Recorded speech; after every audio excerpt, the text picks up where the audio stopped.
करालवदनां घोरां मुक्तकेशीं मृभुजां कालिकां दक्षिणां दिव्यां मुण्डमाला विभूषितां सद्यश्चिन्नशिरःखड्गवामाधोर्ध्वकराम्बुजाम् अभयं वरदं चैव दक्षिणाधोर्ध्वपाणिकां महामेघप्रभां श्यामां तथा चैव दिगम्बरीं कण्ठावसक्तमुण्डालीगलदुर्धिरचर्चितां कर्णावतंसदानीतशवयुगमभयानकां घोरदंष्ट्रां करालास्यां पीनोन्नतपयोधराम्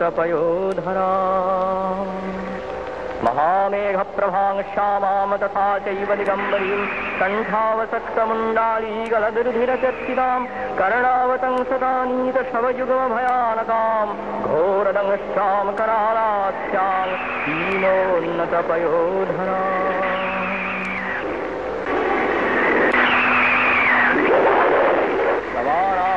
संघातैस्तकान्तीं हसन्मुखीं रक्तद्वयगलदरक्तधारा विस्फुरिताननां घोररावाङ्महारौद्रीं श्मशानालयवासिनीं बालार्कमण्डलाकारलोचनस्कृतयान्वितां तन्तुरां दक्षिणव्यापी मुक्तालम्बिकचोच्चयाम् अवरूपमहादेवहृदयोपरि संस्थितां शिवाभिर्घोररावाभिश्चतुर्दिक्षु समन्वितान् महाकालेन च समं विपरीतरतातुराम्